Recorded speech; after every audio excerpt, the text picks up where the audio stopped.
다 함께 묵도드림으로 3월 15일 사순절 셋째 주일 주일 예배를 하나님께 올려드리겠습니다. 오라 우리가 여호와께로 돌아가자. 여호와께서 우리를 찢으셨으나 도로 낫게 하실 것이요 우리를 치셨으나 싸매어 주실 것임이라. 여호와께서 이틀 후에 우리를 살리시며 셋째 날에 우리를 일으키시리니 우리가 그의 앞에서 살리라. 사랑이 많으신 하나님, 따뜻한 봄 기운이 온 땅에 가득 내려앉은 좋은 계절을 주신 것에 감사를 드립니다. 따뜻한 햇볕으로 얼어붙었던 땅을 풀어주심과 같이 저희들의 차가운 가슴도 녹여 주옵소서. 따뜻한 바람으로 대지를 만져주심과 같이 이 시간 메마르고 황폐해져 있는 저희들의 마음도 성령의 바람으로 부드럽게 만져 주옵소서.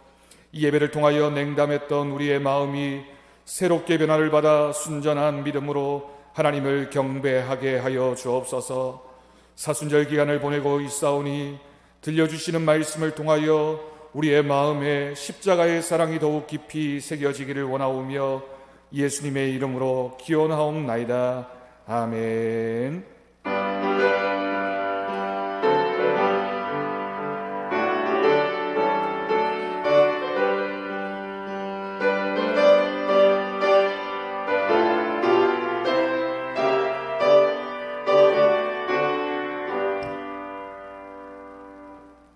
이 시간 사도신경으로 신앙 고백하시겠습니다. 나는 전능하신 아버지 하나님 천지의 창조주를 믿습니다. 나는 그의 유일하신 아들 우리 주 예수 그리스도를 믿습니다. 그는 성령으로 잉태되어 동정녀 마리아에게서 나시고 본디오 빌라도에게 고난을 받아 십자가에 못 박혀 죽으시고 장사된 지 사흘 만에 죽은 자 가운데서 다시 살아나셨으며 하늘에 오르시어 전능하신 아버지 하나님 우편에 앉아 계시다가 거기로부터 살아있는 자와 죽은 자를 심판하러 오십니다. 나는 성령을 믿으며 거룩한 공교회와 성도의 교제와 죄를 용서받는 것과 몸의 부활과 영생을 믿습니다. 아멘. 찬송가 486장 함께 찬양하겠습니다.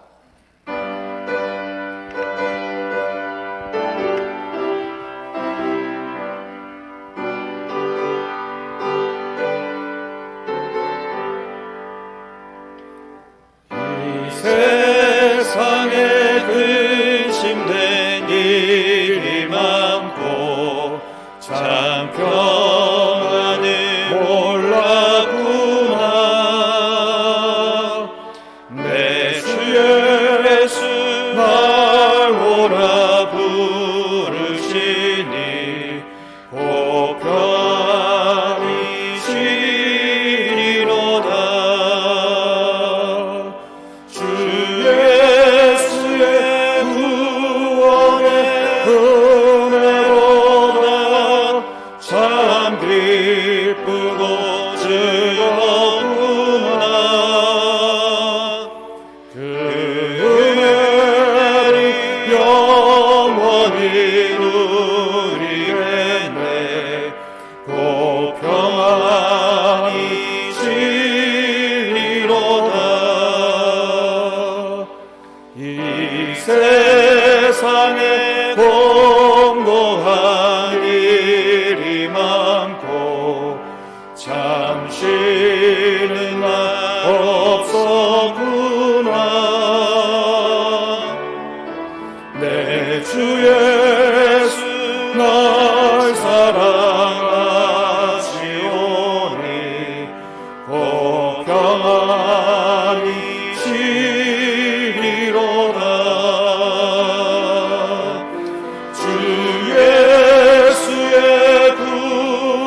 평안히 쉬리로다.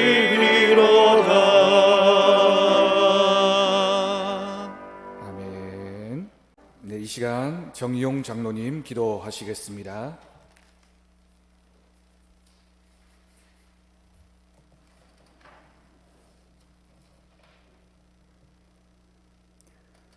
화가 내게 미치지 못하며 재앙이 내 장막에 가까이 오지 못하리니 그가 너를 위하여 그의 천사들을 명령하사 내 모든 길에서 너를 지키게 하심이라.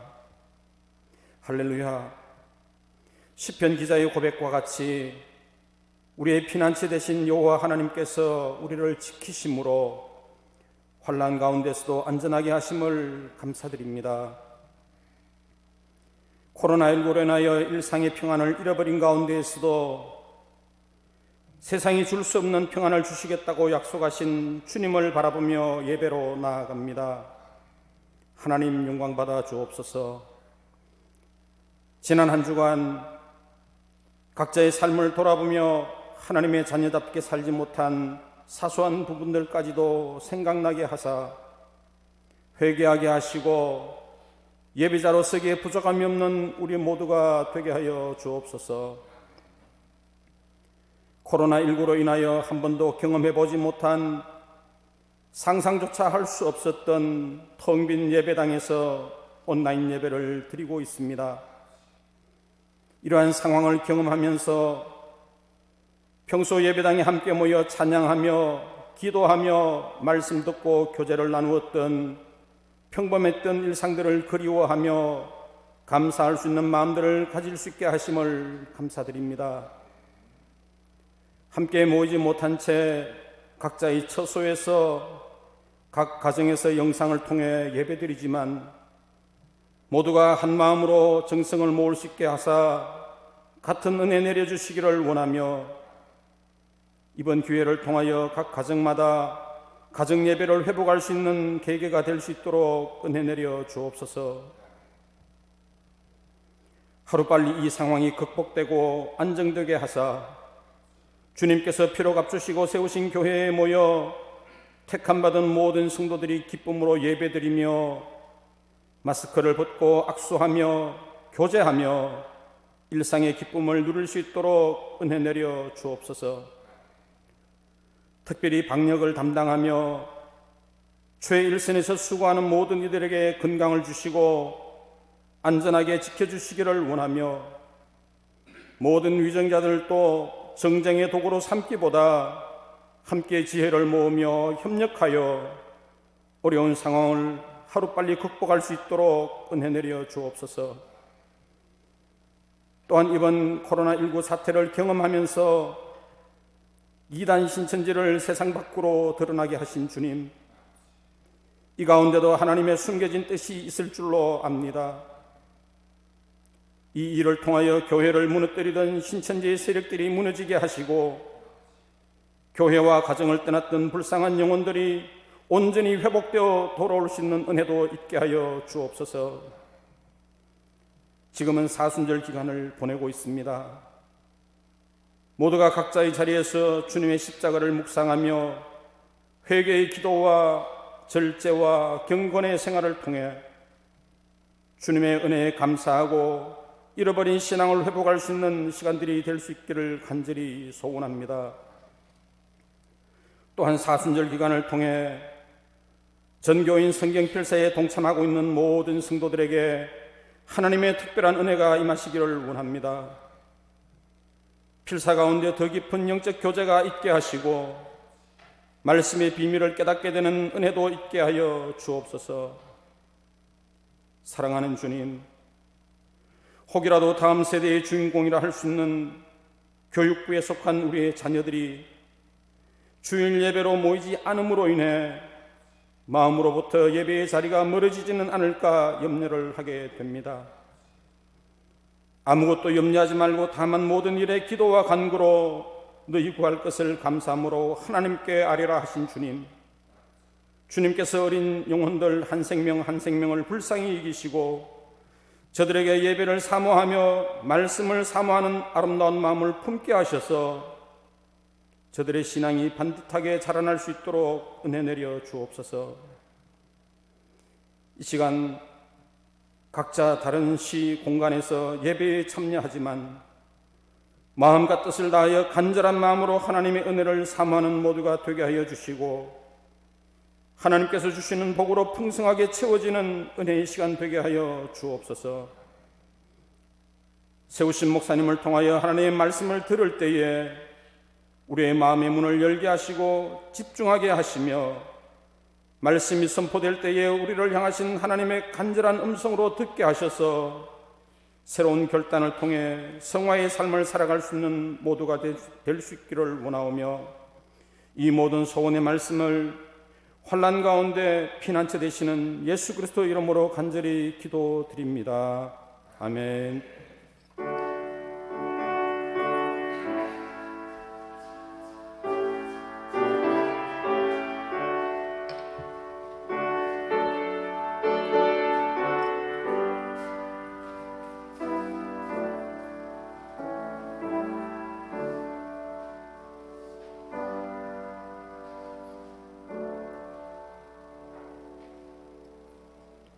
오늘 이 시간 우리에게 주신 하나님 말씀은 신약성경 고린도전서 9장 1절에서 10절까지 말씀입니다. 신약성경 272쪽입니다. 이 말씀을 우리에게 주신 하나님 말씀으로 믿고 제가 봉독하겠습니다. 내가 자유인이 아니냐, 사도가 아니냐, 예수 우리 주를 보지 못하였느냐, 주 안에서 행한 나의 일이 너희가 아니냐. 다른 사람들에게는 내가 사도가 아닐지라도 너희에게는 사도이니 나의 사도됨을 주 안에서 인친 것이 너희라. 나를 비판하는 자들에게 변명할 것이 이것이니 우리가 먹고 마실 권리가 없겠느냐. 우리가 다른 사도들과 주의 형제들과 게바와 같이 믿음의 자매된 아내를 데리고 다닐 권리가 없겠느냐. 어찌 나와 바나바만 일하지 아니할 권리가 없겠느냐. 누가 자기 비용으로 군복무를 하겠느냐. 누가 포도를 심고 그 열매를 먹지 않겠느냐. 누가 양떼를 기르고 그 양떼의 젖을 먹지 않겠느냐. 내가 사람의 예대로 이것을 말하느냐. 율법도 이것을 말하지 아니하느냐. 모세의 율법에 곡식을 밟아 떠는 소에게 망을 씌우지 말라 기록하였으니 하나님께서 어찌 소들을 위하여 염려하심이냐. 오로지 우리를 위하여 말씀하심이 아니냐. 과연 우리를 위하여 기록된 것이니 밭가는 자는 소망을 가지고 갈며 곡식 떠는 자는 함께 얻을 소망을 가지고 떠는 것이라. 아멘. 이 시간 우리 김승철 집사님 하나님 앞에 찬양을 올려드리겠습니다.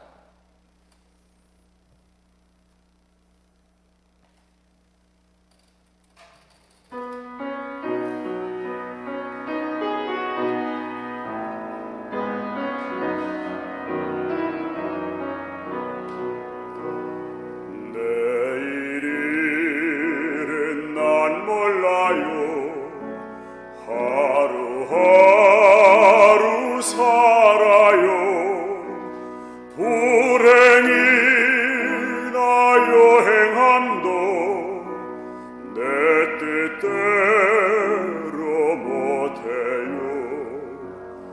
험한 이 길 가고 가도 끝은 없고 건해요.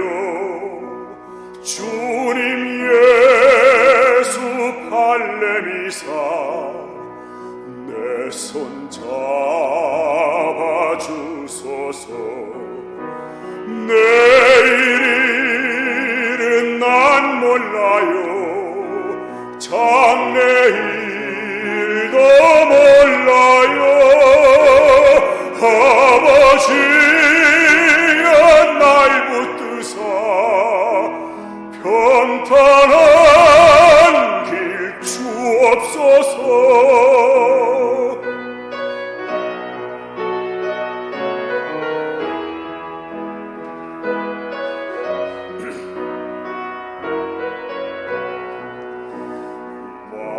만왕의 왕 예수께서 이 세상에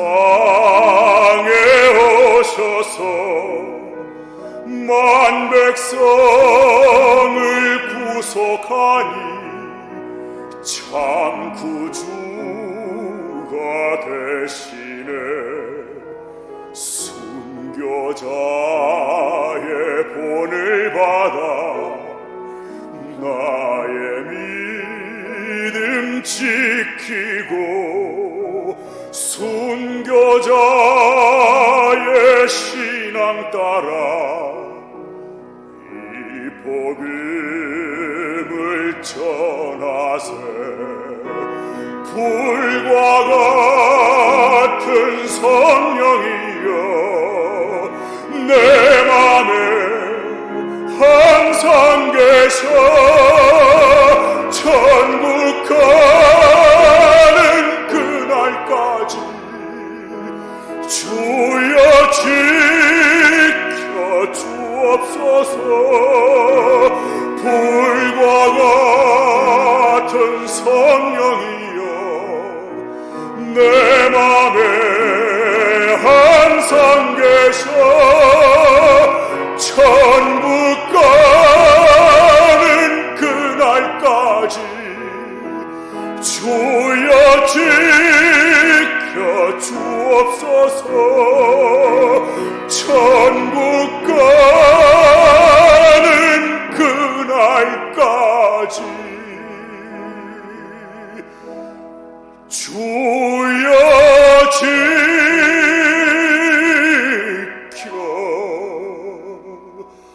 주옵소서.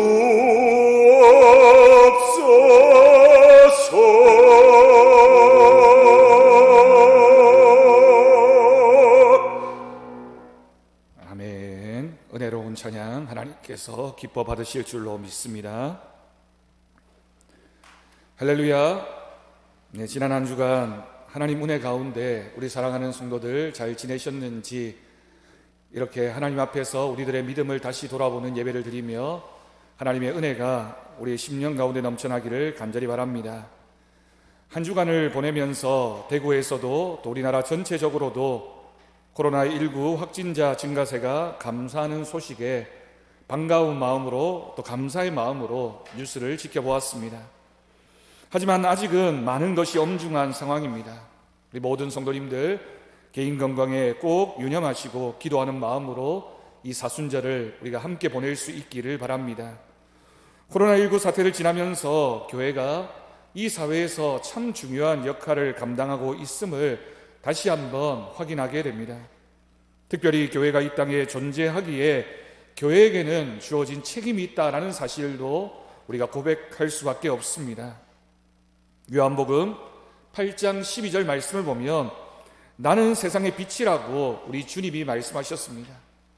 주님이 스스로를 가리켜서 나는 세상의 빛이라고 말씀하셨는데, 마태복음 5장 14절 말씀을 보면 그 예수님께서 우리를 향해서 너희는 세상의 빛이라고 말씀하셨습니다. 앞에 우리가 읽은 말씀은 예수님이 세상의 빛이라고 말씀하셨고, 이어지는 말씀에서는 너희가 세상의 빛이라고 다시 한번 말씀하고 계신 겁니다. 이 세상에 빛이 되는 교회, 소망이 되는 교회가 되라는 하나님의 말씀인 줄로 믿습니다. 이번 일을 경험하면서 한국교회와 성도들은 이 사회에 대한 성숙한 모습을 보여주었습니다. 이단 신천지와는 다른 적극적인 대응뿐만이 아니라 우리의 기도하는 이 모습이 하나님께서 주신 은혜의 기회가 되어서 이 사태를 슬기롭게 넘어갈 뿐만이 아니라 이후에 더 큰 은혜로 하나님이 채워주실 줄로 믿습니다. 사실 저는 지금의 이 사태보다 이후에 한국교회, 우리 교회가 어떤 책임을 감당해야 하는지가 더 중요하다라고 생각합니다. 아마도 경제적으로 더 어려워질 수도 있습니다. 사회적인 혼란이 계속되어질 수 있고 공포와 두려움이 우리 사회를 계속해서 짓누를 수도 있을 것입니다. 특별히 신천지라는 이단을 통해 우리는 신천지 이단과는 다른 정통교회이지만 일반 사람들에게는 교회에 대한 부정적인 시각도 더 증가했을지도 모릅니다. 공허함이 있고 허무한 마음이 있고 패배의식에 빠진 이 세대를 향해서 우리 교회가 또한 우리 성도들이 감당해야 될 책임이 무엇인지 오늘 말씀을 통해서 우리가 꼭 기억하고 결단할 수 있기를 바랍니다. 오늘 우리는 소망을 주는 교회라는 이 말씀을 통해서 우리가 이제 무엇을 준비하고 어떤 교회가 되어야 하는지를 점검하며 결단하는 시간, 그런 말씀의 은혜가 우리 가운데 있기를 간절히 바랍니다. 어느 직장인이 그런 말을 했습니다. 목사님, 저는 월급 200만 원 받을 때보다 비상금 10만 원 생겼을 때가 더 기쁩니다 라는 말을 했습니다. 그 말을 들었을 때 처음에는 이해가 되지 않았습니다. 그런데 조금 생각해 보니 금방 이해가 되었습니다. 사실은 돈이 아니라 마음이기 때문입니다. 200만 원은 모두가 아는 돈입니다. 그러나 10만 원은 자기만 아는 돈입니다. 200만 원이 모두가 아는 기쁨이라면, 그러나 10만 원은 자신만 아는 기쁨이기에 그 기쁨이 더 소중한 기쁨이 되는 것입니다. 문득 그리스도인이 가지는 소망도 어쩌면 그와 같겠다라는 생각을 했습니다. 주님께서 우리에게 주시는 소망은 세상이 주는 소망이 아닙니다. 세상이 다 알고 있는 소망도 아닙니다. 그 소망은 가지고 있는 사람만 아는 비밀한 소망입니다. 주님이 주시는 그 소망이 우리 가운데 있기를 간절히 바랍니다. 오늘 우리가 고린도전서 9장 말씀을 읽었습니다. 고린도전서 9장 1절 말씀을 읽으면서 그 이후에 기록되어져 있는 고린도 교회의 상황은 초대교회의 상황이었습니다. 지금과는 전혀 다른 교회의 모습이 있었다라는 사실입니다. 반듯한 건물이 있었던 것도 아니고 신앙생활하는 것이 자유로운 그런 상황도 아니었습니다. 오히려 자신의 믿음을 지키기 위해서 신앙생활을 하기 위해서는 많은 것을 희생해야 하는, 그래서 여러 가지 어려움도 당하고 목숨도 위험할 수도 있는 그런 상황 가운데 교회가 놓여져 있었습니다. 그런 형편도 어려운 상황이었지만 바울에게는 늘 대적자들이 나타나서 공통적으로 하는 공격이 있었습니다. 어려움이 있었습니다. 그것은 바로 바울을 적대시하던 사람들이 바울을 향해서 했던 질문, 네가 어떻게 주님의 사도일 수 있겠느냐라는 그런 질문이었습니다. 공격이었던 것이죠. 아마도 그런 질문을 하고 그런 공격을 하는 데는 분명한 이유가 있었을 겁니다. 가장 중요한 공격의 근거가 있다면 바울이 예수님이 살아계실 때 직접 예수님을 만난 적도, 예수의 말씀을 듣거나 기적을 보거나 그랬던 경험이 없는, 그래서 제자라고 말할 수 없는 그런 형편 가운데 사도 바울이 있었다라고 하는 사실입니다. 그리고 바울은 예수님을 영접하기 전에 오히려 그리스도인들을 박해하고 죽이던 일에 앞장서던 그 사람, 누구나 다 바울이라면 기독교를 박해하던 사람이라고 생각하는 그런 모습의 바울의 과거가 있었습니다. 그러니 어쩌면 이러한 공격은 당연한 공격이라고 말할 수밖에 없습니다. 사도 바울은 그러한 공격에도 불구하고 결코 담대함을 잃지 않았습니다. 그렇게 담대할 수밖에 없었던 이유, 사도 바울이 그렇게 자신 있게 내가 이 일을 감당하고 있음을 고백할 수 있었던 이유를 오늘 본문은 기록하고 있습니다. 여러분, 우리의 삶에도 마찬가지입니다. 하나님을 믿는 믿음, 그리고 그 믿음으로 살려고 하는 선한 다짐 때문에 겪는 어려움이 있을 수 있습니다. 하지만 하나님이 기뻐하시는 일, 내가 사명감을 가지고 해야 하는 일이라면 그 일에 마음을 다하고 열심을 다하는 신앙인이 되어야 한다라는 것은 우리에게 주어진 책임입니다. 여러분, 이런 말을 들어보셨습니까? 우리가 누군가를 평가할 때 저 사람은 다 좋은데 라는 말을 쓸 때가 있습니다. 다 좋다는 겁니다. 그런데 딱 한 가지가 안 좋다라는 뜻을 말하기 위해서 저 사람은 다 좋은데 라는 말을 사용합니다. 그것을 이야기하면서 그 사람을 안 좋게 평가합니다. 저는 그런 말을 들을 때마다 마음속으로 의아한 마음도 들고 웃음도 났습니다. 안 좋은 것은 한 가지이고 나머지 모든 게 좋은 사람이라면 그 사람은 정말 좋은 사람입니다. 좋지 않은 게 한 가지밖에 없는 사람이라면 얼마나 좋은 사람입니까? 그런데도 사람들은 좋은 모든 것은 말하지 않고 안 좋은 것 한 가지만 말합니다. 그리고 그 안 좋은 것 하나를 가지고 좋은 모든 것까지 그 사람을 나쁘게 평가해 버립니다. 여러분, 저 사람은 다 좋은데 그렇게 생각하십니까? 우리가 그 말을 하면서 그 좋은 모든 걸 생각하시고 한 가지 안 좋은 그것을 이해할 수는 없겠습니까? 안 좋은 것 한 가지이고 나머지 모든 것 다 좋으면 얼마나 훌륭한 사람이고 얼마나 좋은 사람입니까? 여러분, 우리에게는 남의 장점을 인정하지 않고 그 사람의 단점을 찾아 공격하고 아프게 하는 말을 쓸 때가 있습니다. 아니면 이 말은 그 사람의 단점을 지적하고 싶어서 하는 의례적인 말일지도 모르겠습니다. 오늘 본문에 기록되어진 사도 바울을 향한 사람들의 시선이 그랬습니다. 사도 바울은 사명감도 좋고 열심도 있고 똑똑하고 다른 건 다 좋은데 그러면서 한 가지 찾아낸 약점이 바로 바울이 과연 주님을 만나지 못했는데 그가 사도라고 말할 수 있느냐라고 하는 공격이었습니다. 바울을 향한 이 공격은 굉장히 불합리한 공격이었고 바울에게는 큰 상처가 될 수도 있는 공격이었습니다. 그런데 바울은 이러한 공격에 대해서 고린도 교회 교인들을 향해서 한 가지를 말하고 있습니다. 오늘 본문 1절 말씀을 보십시오. 바울이 뭐라고 고백합니까? 나도 자유인이며 사도이며 주님을 직접 만났다고 말하면서 주 안에서 행한 일이 바로 너희 고린도 교회 성도라고 하는 고백을 합니다.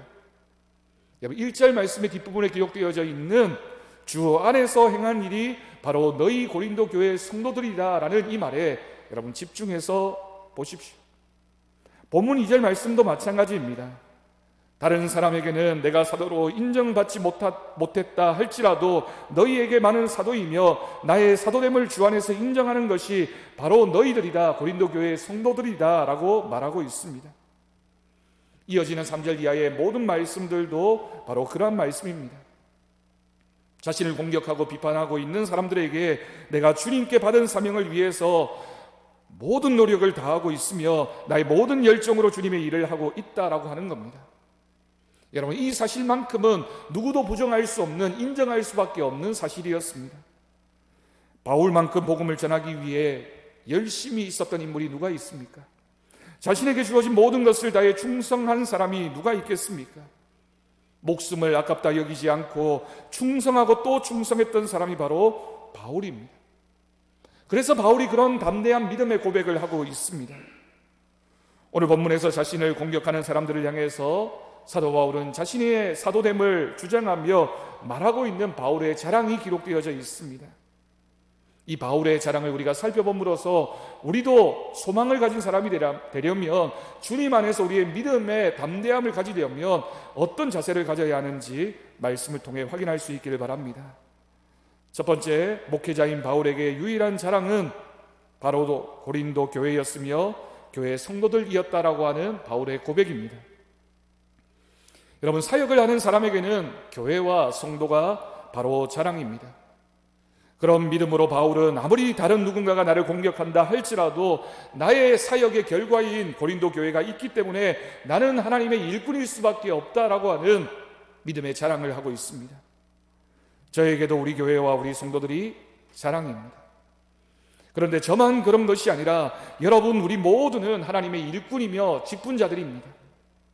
우리의 자랑은 세상적인 것이 아닙니다. 우리 모두의 자랑은 우리의 교회이며 우리 교회가 하나님 뜻 가운데 성장해 가는 것이 바로 우리 모두의 사명인 줄로 믿습니다. 여러분, 우리에게 왜 직분이 주어졌습니까? 직분 자체가 우리에게 자랑입니까? 결코 아닙니다. 직분은 우리에게 주어진 사명을 감당하기 위한 이름일 뿐입니다. 다시 말해서 아무리 직분이 주어져도 일하지 않고 그 사명 감당하지 않으면 그 직분은 우리에게 아무런 관계가 없습니다. 사랑하는 성도 여러분, 우리는 늘 새로운 마음으로 시작하며 모든 것을 새롭게 하기를 바랍니다. 그러면서 우리가 새롭게 해야 될 것이 우리의 사명입니다. 하나님께서 우리를 이 교회에 보내신 것, 우리가 함께 이 교회를 섬기고 있다는 것, 여러 직분들을 받게 되었다는 것, 하나님의 교회인 이 서부제일교회를 우리가 함께 섬기고 예배할 수 있다는 것, 얼마나 하나님의 은혜인 줄로 은혜인지 모릅니다. 우리가 이러한 믿음을 가지고 고백하며 충성하는 우리 모두가 되어지기를 간절히 바랍니다. 지금은 우리가 함께 모이지 못하고 있지만 이 믿음, 이 마음만큼은 변하지 않으면 하나님의 교회를 향한 우리의 사명은 우리가 충성되게 감당되어지는 시간이 될 줄로 믿습니다. 그럴 때 우리에게 소망이 있고 우리 모두는 소망을 주는 교회가 될 수 있습니다.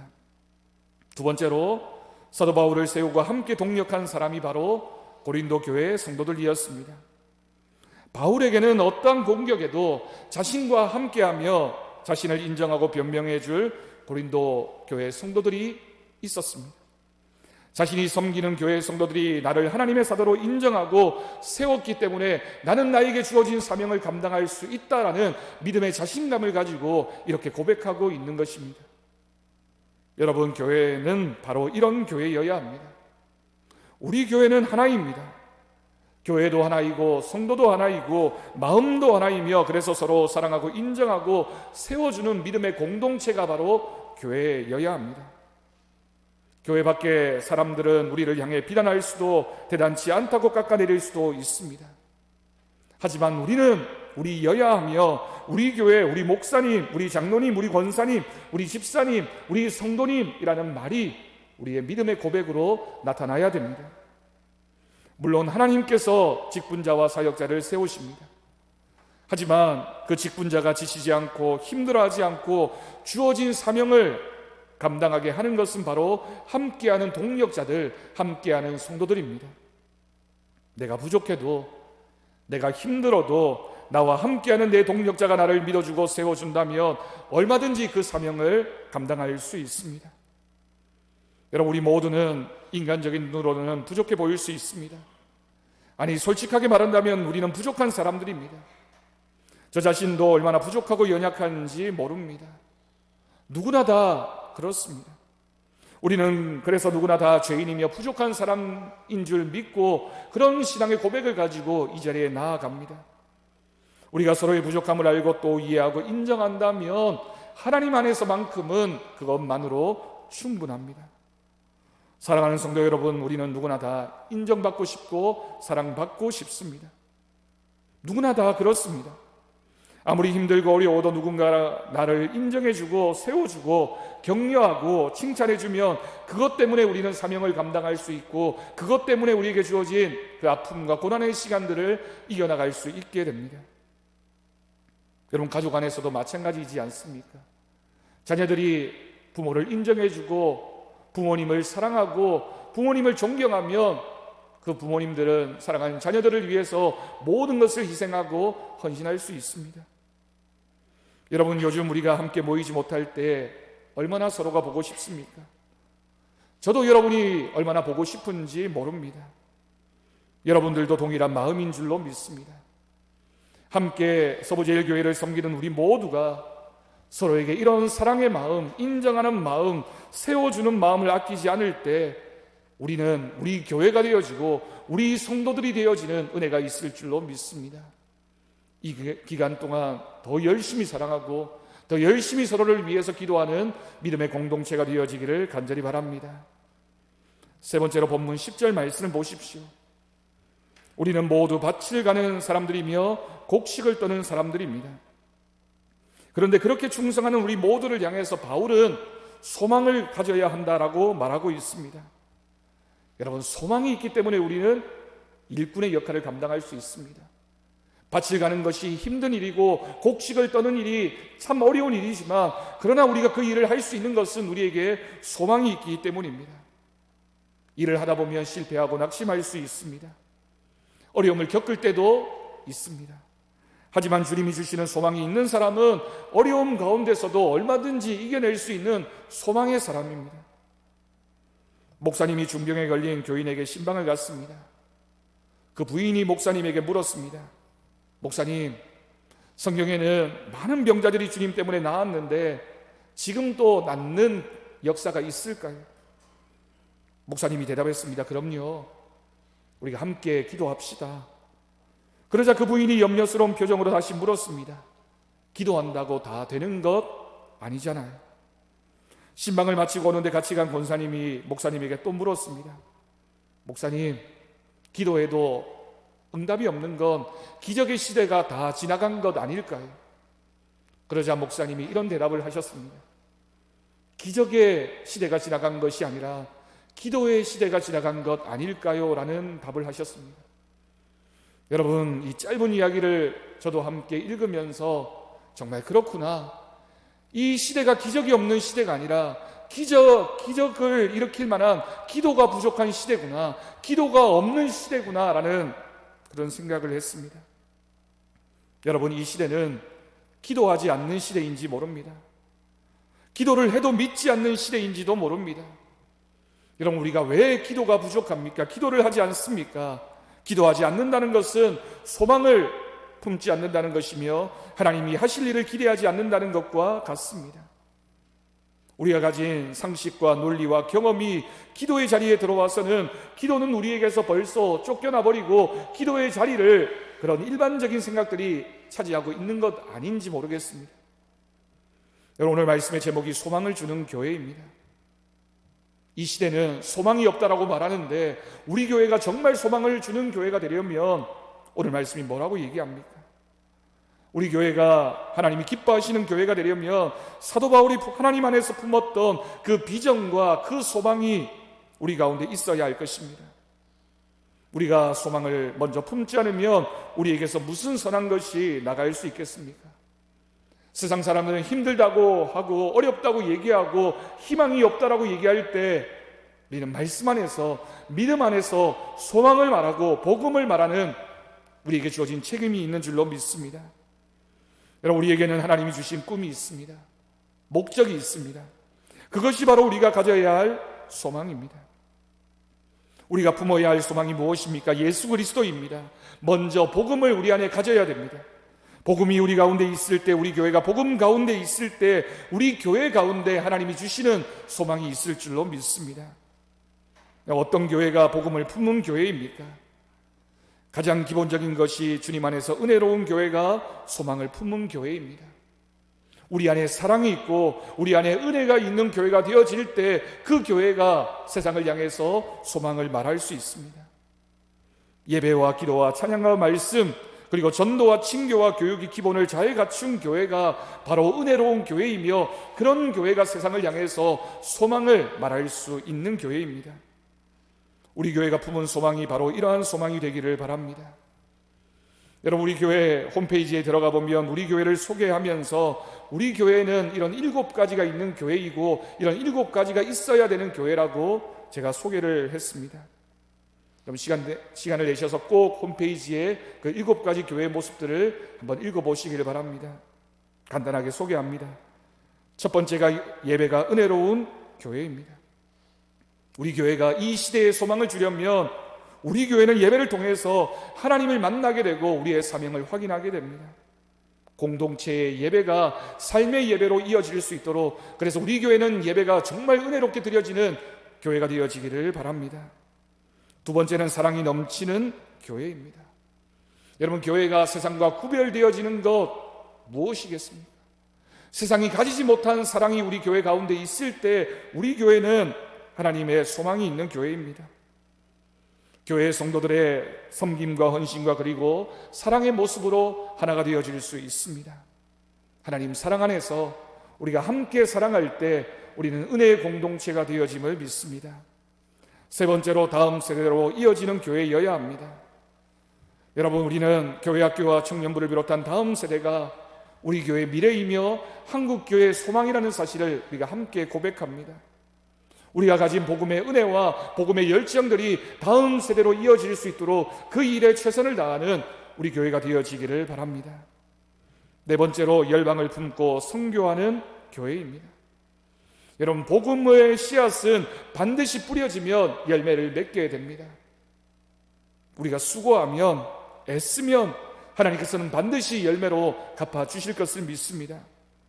내 교회, 우리 교회가 아니라 선교하는 교회가 되어서 땅끝까지 복음을 전하는 교회가 되어질 때 하나님께서 이 교회를 들어 사용하여 주실 줄로 믿습니다. 다섯 번째로 말씀이 풍성한 교회입니다. 여러분, 신앙의 기초는 누가 뭐라고 해도 하나님의 말씀입니다. 성경 말씀을 배우고 실천하며 하나님의 영광을 위해 살아가는 그리스도인 그 한 사람이 하나님의 말씀을 사모할 때 그 교회는 소망을 주는 교회가 되어지리라고 믿습니다. 여섯 번째, 날마다 부흥하는 교회입니다. 여러분, 우리의 부흥은 숫자가 아니라 믿음의 부흥입니다.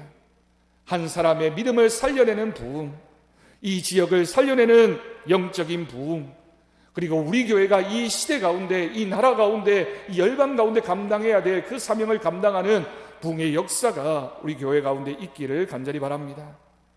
마지막 일곱 번째로 주님 안에서 사랑으로 행복한 교회입니다. 우리는 말씀의 밥, 몸의 밥, 밥을 같이 먹는 식구들입니다.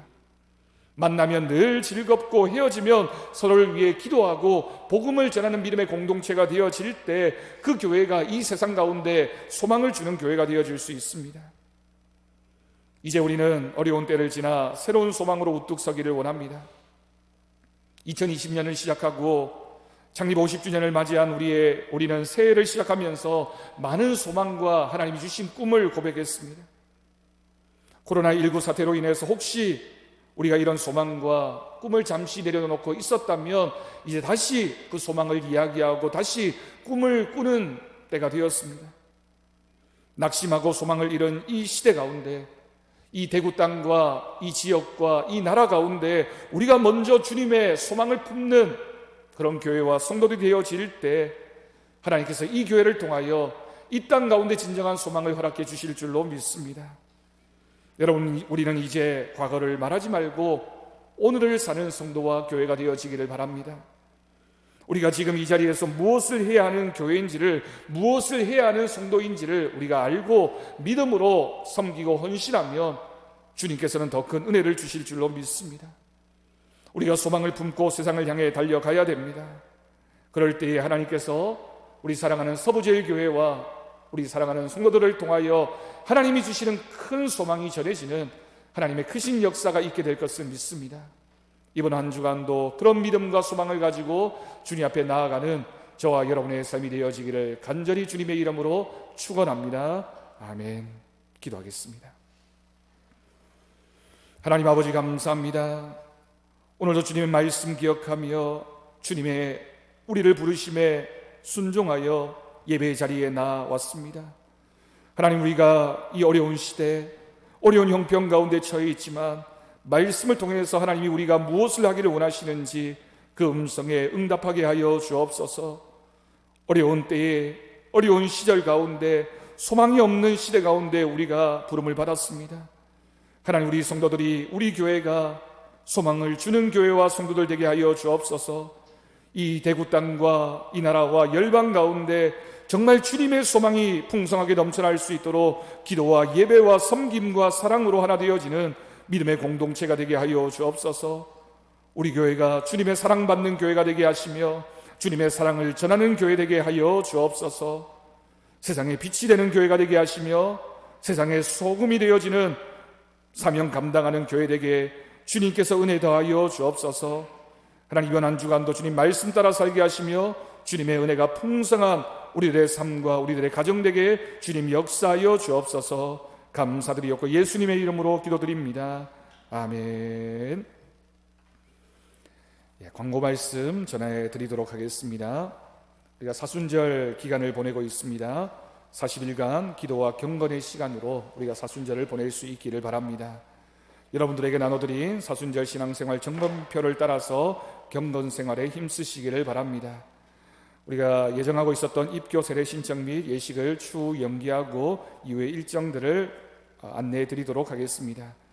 예배를 예배당에서 드리지 못하고 있습니다. 코로나19 확산 방지 및 예방을 위한 우리 교회 대응을 꼭 참고하셔서 개인 위생과 개인 건강을 꼭 챙기시고 우리가 다시 모여서 예배 드리는 그날까지 우리가 믿음을 지키며 주님의 은혜를 누리며 살아갈 수 있기를 바랍니다.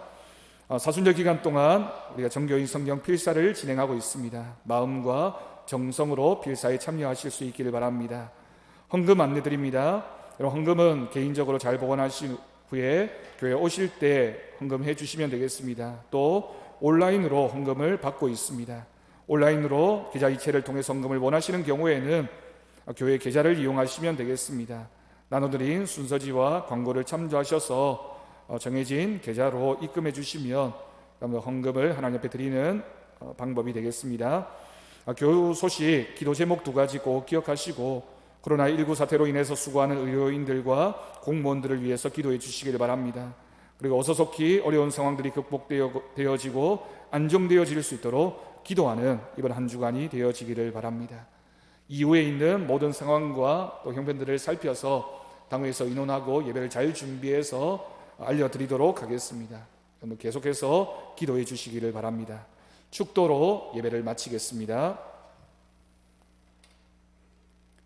우리 주 예수 그리스도의 은혜와 하나님 아버지의 극진하신 사랑하심과 성령님의 돌보시고 교통하심이 오늘 말씀 기억하며 우리 모두가 소망을 주는 교회, 소망을 주는 성도 되기로 결단하는 우리 사랑하는 성도들 위해, 사랑하는 성도들의 가정 위에, 사랑하는 서부제일교회 위에, 이 나라 이 민족 열방 가운데 이제부터 영원까지 함께 하시기를 간절히 축원하옵나이다.